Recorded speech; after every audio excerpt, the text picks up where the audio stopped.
Hi, this is Connie Giordano with Walking in Truth Ministry. Join me now as I deliver this stirring message from God's holy word. From the start, allow me to ask you some straightforward questions. Is God serious when he says to his people in 1 John 2:15, "Love not the world, neither the things that are in the world"?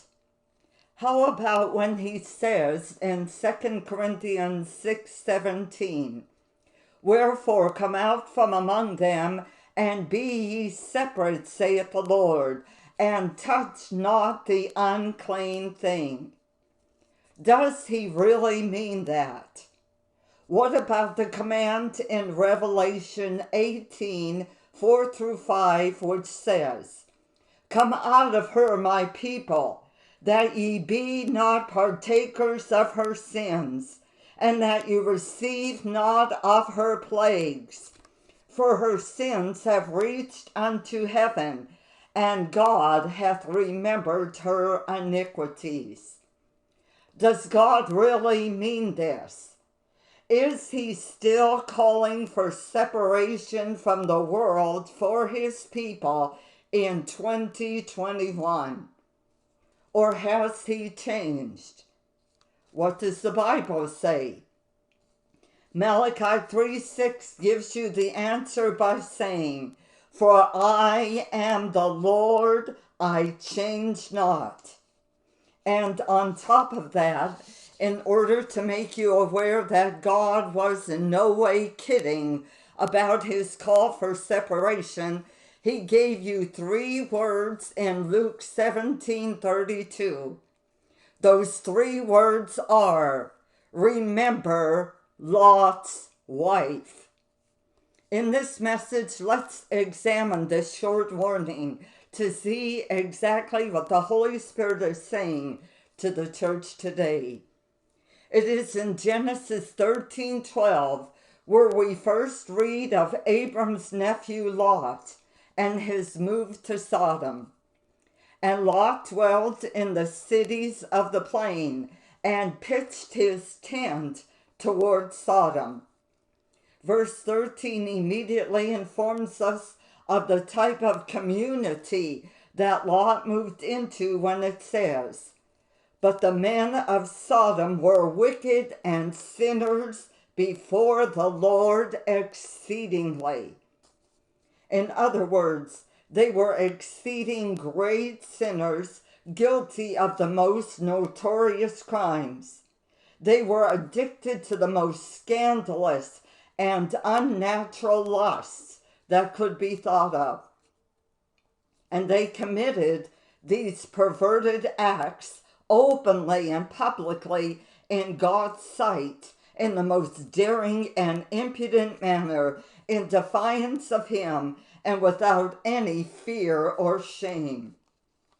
The Geneva Bible footnotes tells us, Lot, thinking to get paradise, found hell.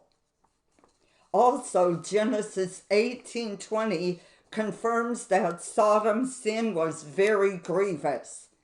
It was so provoking to God that it was a crying iniquity, crying out or urging him to punish it. Then in Isaiah 3:9, the prophet Isaiah compared Judah's sin to Sodom's by saying, "And they declare their sin as Sodom, they hide it not."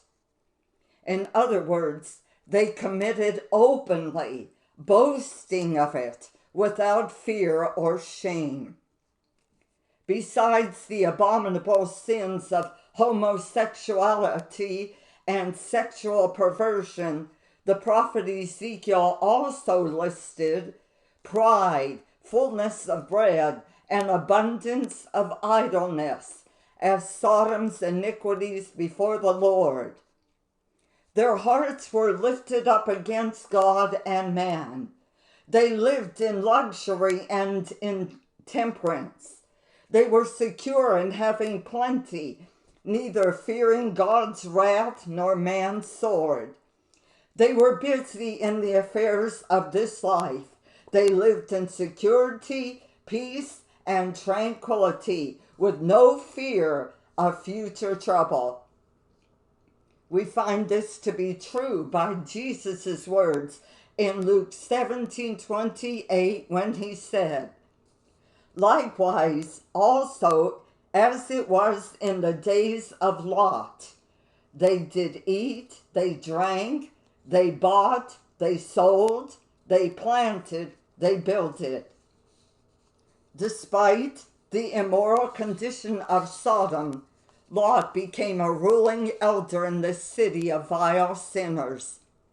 Genesis 19:1 tells us, "And Lot sat in the gate of Sodom." The gate was the place where the elders met. Since Lot's fortunes had gone well in the city, he became one of the leaders.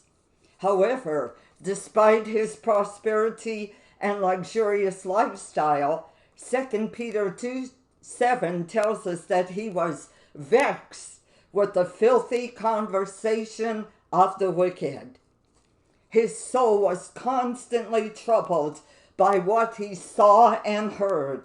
He was deeply troubled with Sodom's immoral, outrageous behavior. Barnes' note said, "Those who live among the wicked are compelled to see and hear much that pains their hearts, and it is well if they do not become indifferent to it or contaminated by it." John MacArthur said, "Tragically, it is ordinary for believers today no longer to be shocked by the rampant sin in their society." That seemed to be the case with Lot's wife. Although the scriptures do not tell us much about Mrs. Lot, what it does say about her is very revealing. Genesis 9:26 says that Lot's wife looked back from behind him, and she became a pillar of salt. She looked back despite witnessing how the Sodomites were determined to rape the angels sent by God, and consequently were smitten with blindness. She looked back despite hearing the angel's message from God, "For we will destroy this place, because the cry of them is waxen great before the face of the Lord, and the Lord has sent us to destroy it." She looked back to Sodom despite the angel's warning, "Escape for thy life, look not behind thee." She looked back even though she was so close to deliverance. The question we must all ask ourselves is, why did Mrs. Lot look back to Sodom, a city that was being destroyed by God with brimstone and fire out of heaven? There is no indication in the Bible that Mrs. Lot participated in the major sin of Sodom, but she certainly tolerated it. To a city that was under the judgment of God, she looked back. Why? First of all, Mrs. Lot looked back because she loved Sodom. Since her husband was an elder in the city, she enjoyed a wealthy, luxurious, comfortable, and carefree life. Unlike her husband, who was vexed with Sodom's unlawful deeds, she simply tolerated Sodom's sins so she could enjoy her rich lifestyle. She joined in Sodom's sins of pride, fullness of bread, and abundance of idleness, leaving no place for God in her life. Her heart was divided. Hence, God's warnings meant nothing to her. Mrs. Lot loved the world. She loved the lust of the flesh, luxury, the lust of the eyes, covetousness, and the pride of life, honor, applause, and the vainglorious life. The love of the Father found no place in her heart. Her love for Sodom caused her, in a sense, to cover all sins, excuse, overlook, and tolerate them. The Talmud is quoted as saying, "To love a thing makes the eye blind, the ear deaf." Mrs. Lot's strong affection for Sodom certainly blinded her to its wickedness and caused her to tolerate things hard to bear. She looked back because she chose to follow a multitude to do evil. She looked back because she chose the broad way which leads to destruction over the narrow way. She looked back because she was conformed to this world. She grew into sinful compliance with Sodom's spirit, maxims, customs, habits, and culture. She lived to herself and for herself, becoming extremely materialistic. Like her neighbors, she was in quest of her own interests, aggrandizement, and happiness. So even though she and her family were visited by angels, even though she and her family witnessed the supernatural power of God in that the Sodomites were blinded by the angels, even though she and her family received a direct warning from God that Sodom would be destroyed, even though she and her family were warned to escape for your life and look not behind you, she still looked back. Simply because Sodom and not God had her heart. I wonder, does Mrs. Lot have any relatives? Are you one of them?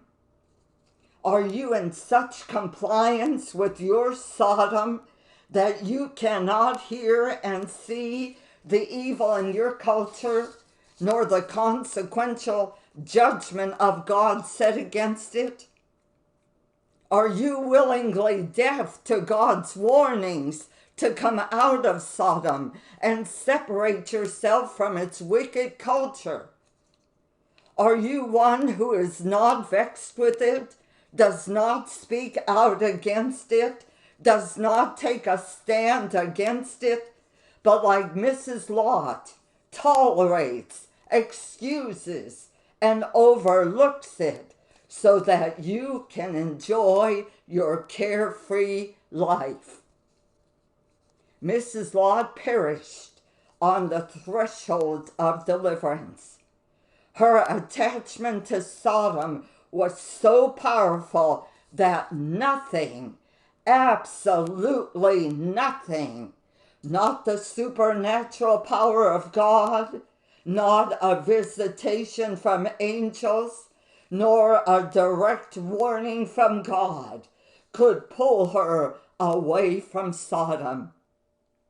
What about you? You have been warned. Remember Lot's wife.